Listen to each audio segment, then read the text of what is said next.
Hello, hello! Alors, comment allez-vous aujourd'hui? Moi, pour ma part, ça va à peu près. J'ai dormi moyennement. Bon, même si j'ai failli me faire lacérer la gueule par mon chat ce matin parce qu'il m'a sauté dessus et j'ai senti ses griffes sur mon visage. C'était génial pour se réveiller à 6 heures du matin. Bref, nous adorons avoir un chaton à la maison. Il m'a encore pouillé comment ça s'appelle? Un rouleau de sopalin. Donc, j'en avais partout. Donc, ça, c'était... J'adore au réveil. Mais sinon, à part ça, il est très câlin et il adore nous faire des câlins après qu'il a fait toutes ses conneries. Donc c'est dur de lui en vouloir, voilà. Donc aujourd'hui, on se retrouve pour quoi? Alors, on se retrouve pour un update lecture fantasy. Alors, j'ai pas énormément de lectures en fantasy à vous dont je peux vous parler. J'en ai 3 dans mes dernières lectures fantasy. Après, c'est de l'urban fantasy. Alors, je sais pas si je le considère comme de la fantasy.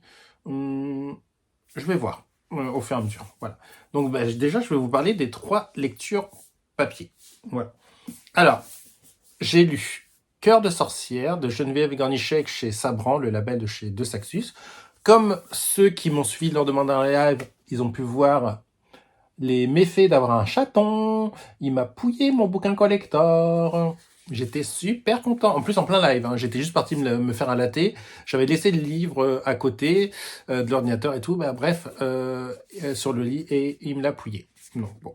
Donc maintenant, je fais super gaffe avec mes bouquins parce que mes autres chats n'ont jamais fait. Alors, de quoi ça parle? Ça parle de mythologie nordique. On va avoir Loki, tout le panthéon des dieux asgardiens, et on va avoir Angboda. Oh, je sais même pas comment ça se prononce. Je dirais que c'est. Et en fait, c'est une sorcière qui va tomber amoureuse de Loki, qui va avoir des enfants avec lui et tout.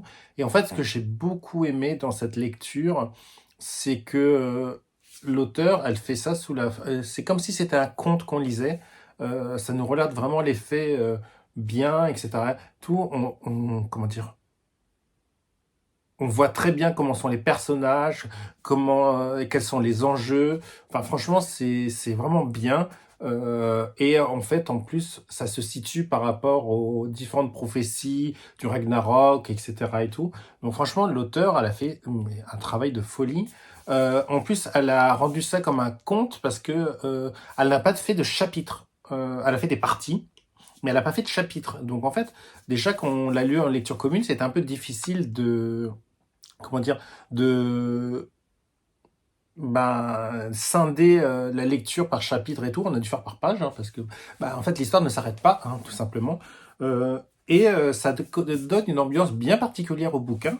Et franchement, c'est une lecture que j'ai vraiment beaucoup aimée. La preuve, je crois que je lui ai mis un 4 sur 5. Donc franchement, c'est que c'était vraiment bien. Euh, et en fait, ce qu'on voit, c'est vraiment le destin de Hamburga. Comment elle va survivre, etc. et tout, ce qui va se passer. Par contre, bien entendu, il y aura des morts, etc. Mais c'est comment dire, l'histoire en elle-même est magnifique parce qu'on voit cette femme qui survit, etc. et tout, qui en plus ne veut rester à l'écart. Et pourtant, le destin fait que elle ne peut pas rester à l'écart, parce que bon, on s'attaque à sa famille, les dieux asgardiens, voilà. Parce qu'en fait, comme elle a le pouvoir de vision, et etc. et tout, on se sert un moment de son pouvoir de vision dans le futur. Et voilà. En plus, Loki, c'est Loki, hein, il a quand même 2 femmes à un moment. Hein, il a Ambroga et puis une autre, je ne sais plus comment elle s'appelle. Mais l'histoire, elle est vraiment bien parce que cette héroïne, elle est,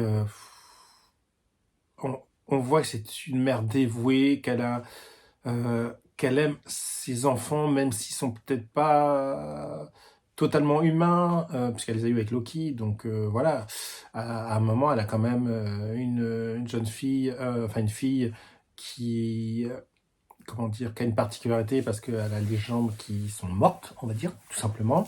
Elle a un loup, elle a un serpent, bref, en fait, voilà, elle a des enfants, ils sortent un petit peu du commun. Mais ils ont le rôle à jouer dans toute cette prophétie et tout de ce qui va se passer. Et c'est vraiment hyper bien. En plus, ce que j'ai beaucoup aimé, c'est son amitié avec une avec Skadi, qui est une déesse de la chasse, qui est une géante aussi, si je me trompe pas. Et on voit la belle amitié qui lie ces deux jeunes femmes. C'est vraiment bien. En plus, on a un petit peu de représentation, donc je vous dis pas dans quoi, mais on a un petit peu de représentation queer. Enfin voilà. J'ai vraiment aimé lire ce roman du début jusqu'à la fin. Il manquait quelques petites choses pour que ça soit un grand coup de cœur, mais c'est une excellente lecture que je ne saurais que trop vous recommander, franchement. Et en plus, la couverture, voilà. Bon, après, je peux vous montrer aussi l'édition, comment elle est, hein, en dessous. Voilà, donc c'est franchement hyper beau. Et voilà. Et en plus, on a un jaspage à ce bouquin-là. Il est quand même super beau, hein. Ça fait très nordique. Donc voilà, ça c'était ma première lecture fantasy, dont je tenais à vous parler, tout simplement. Alors la deuxième et la troisième, ben, en fait, ça va être, je vais vous parler de la même chose, hein, puisqu'en fait ça sera le tome 1 et le tome 2. Mais je vais vous parler quand même du tome 1 d'abord. Donc il s'agit des Immortels, les guerriers sans doré. Bon là je vous le montre en anglais parce que je l'ai en anglais, j'ai pas le premier tome en français. Donc c'est de Namina Forna, c'est paru chez De Saxus Éditions. Oui, c'est ça, c'est le label de Saxus.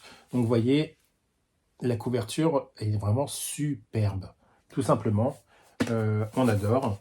En plus, moi, c'est une version Old Quest, donc elle est dédicacée. Donc voilà. Alors, de quoi ça parle? En fait, on va se retrouver dans un monde où, en fait, il est dominé par les hommes et il y a les jeunes filles qui doivent faire un rituel de pureté. En fait, on les fait saigner pour voir si elles n'ont pas le sang doré. Parce qu'en fait, celles qui ont le sang doré sont appelées des démons, etc. et tout, et sont vouées à mourir. Et donc là, on va suivre Deka.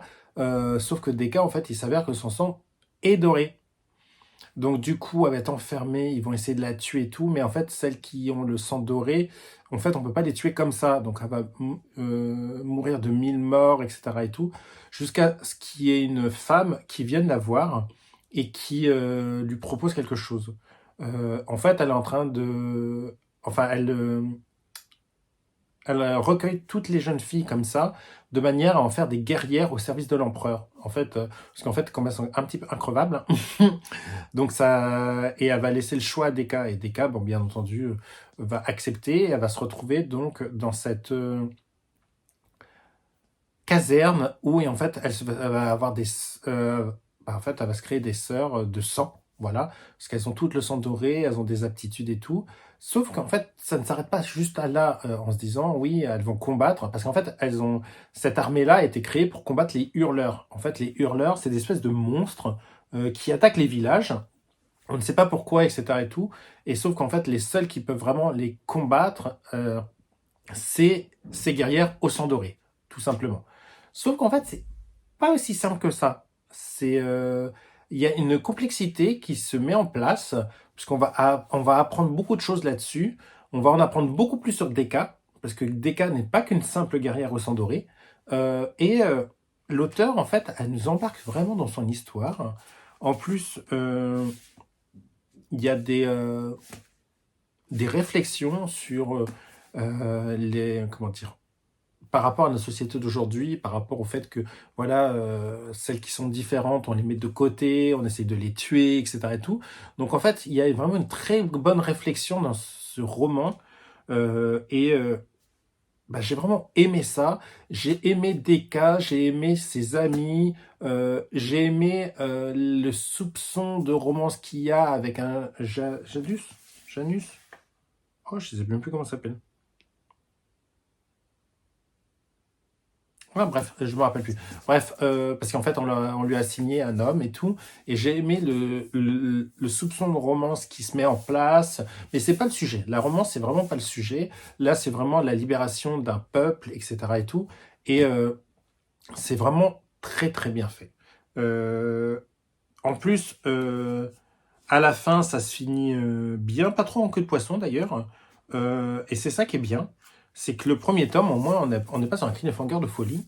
Donc ça, c'est... Je pense qu'au départ, l'auteur, elle devait vouloir en faire un one-shot, et vu la bonne réception des critiques, elle a dû se dire, bah, je vais pas en faire qu'un one-shot. Je vais en faire une trilogie. Parce qu'en fait, apparemment, il y a un troisième tome qui va sortir. Et donc, voilà. Donc là, ça nous amène à le second tome, dont je vais vous parler tout de suite. Alors, il s'agit donc toujours des Immortels, les guerrières sans pitié, donc toujours de Nemena Fornage et de Saxus. Comme vous voyez, la couverture est super belle. Enfin voilà, c'est... Et là, en fait, on va continuer avec Deka et ses amis. Elles ont réussi à faire la finalité du premier tome. Donc, elles ont libéré, voilà, je vous dis pas qui. Bref. Et là, en fait, du premier tome, on se disait, oh, c'est super simple, etc. et tout. Là, l'auteur va nous faire quelque chose de beaucoup plus complexe. En plus, comment dire, il va y avoir de la représentation. On va avoir Deka qui va essayer de découvrir au fur et à mesure ce qu'on lui cache, parce qu'elle sent qu'il y a quelque chose qu'on lui cache. Il y a un plan au niveau des dieux qui est vraiment hyper bien construit, avec des choses qui se sont passées il y a des milliers d'années, enfin il y a 1000 ans à peu près. Ah, j'ai un truc dans l'œil, c'est horrible. Et qui trouvent leur finalité aujourd'hui. Et j'ai bien aimé l'espèce de dualité qu'on a entre hommes et femmes.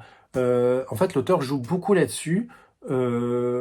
Parce qu'en fait, il y a des milliers d'années, on était basé sur un régime matriarcal, on va dire, et là maintenant, on est sur un régime patriarcal.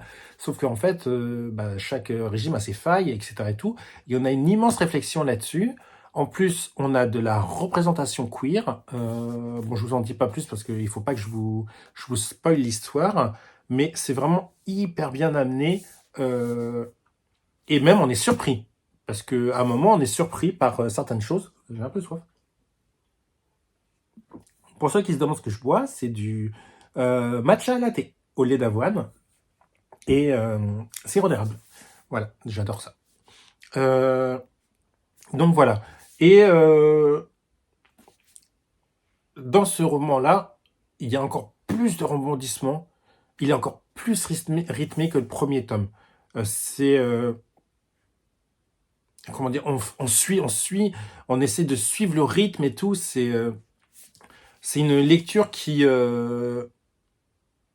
comment dire, qui vous prend aux tripes, voilà. Puisque on sent que Deka a une soif de savoir ce qu'on lui cache, de découvrir la vérité totale et tout. Et en fait, nous, on veut aussi la découvrir en même temps qu'elle.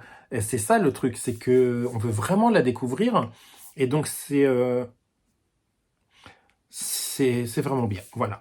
Je ne saurais pas trop vous en parler plus, parce que je ne sais pas trop qu'est-ce que je pourrais vous dire, mis à part que l'auteur a vraiment très bien structuré son histoire.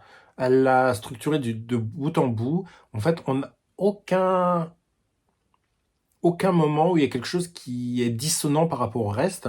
C'est vraiment, en fait, les trucs qui s'imbriquent les uns dans les autres.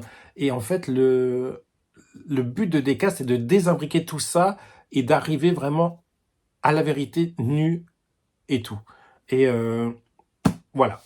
Donc, en plus, j'aime bien, elle a son petit familier et tout. Enfin, j'ai trop craqué sur le petit familier. La romance prend un petit peu plus... Enfin, non, elle reste toujours en filigrane. Parce que comme on dit, c'est pas le but de l'histoire. C'est juste qu'il y a une petite part de romance quand même. Mais en fait, vous attendez pas à des grands trucs et tout. C'est juste que, voilà, on sait que Deka, elle aime quelqu'un, puis voilà. Voilà. Mais ça se développe pas là-dessus, parce qu'en fait, le rythme est tellement effréné, avec tout ce qu'on apprend, etc. et tout, qu'en fait, il n'y a pas la place pour la romance, tout simplement. Donc, c'est vraiment quelque chose qui est vraiment très léger filigrane. Voilà. Donc, voilà. Là, je vous ai parlé donc de mes 3 dernières lectures fantasy. J'espère que ça vous a plu et que ça vous a donné envie de les lire, surtout. Parce que c'est un petit peu le but quand même. Parce que comme j'ai beaucoup aimé ces lectures, bah, c'est aussi vous donner envie de les lire. Et si jamais vous n'avez toujours pas liké ou vous ne vous êtes toujours pas abonné, n'hésitez pas à le faire. Ça me fera plaisir. Et à me dire en commentaire si vous avez déjà lu, ce que vous en avez pensé. Ou si jamais il vous tente tout simplement et que vous comptez les lire dans un futur proche. N'hésitez pas à me le dire. Je serai ravi de discuter avec vous. Et bah, du coup, la vidéo va s'achever là. Et bah, je vais vous souhaiter une très bonne journée. et à très bientôt.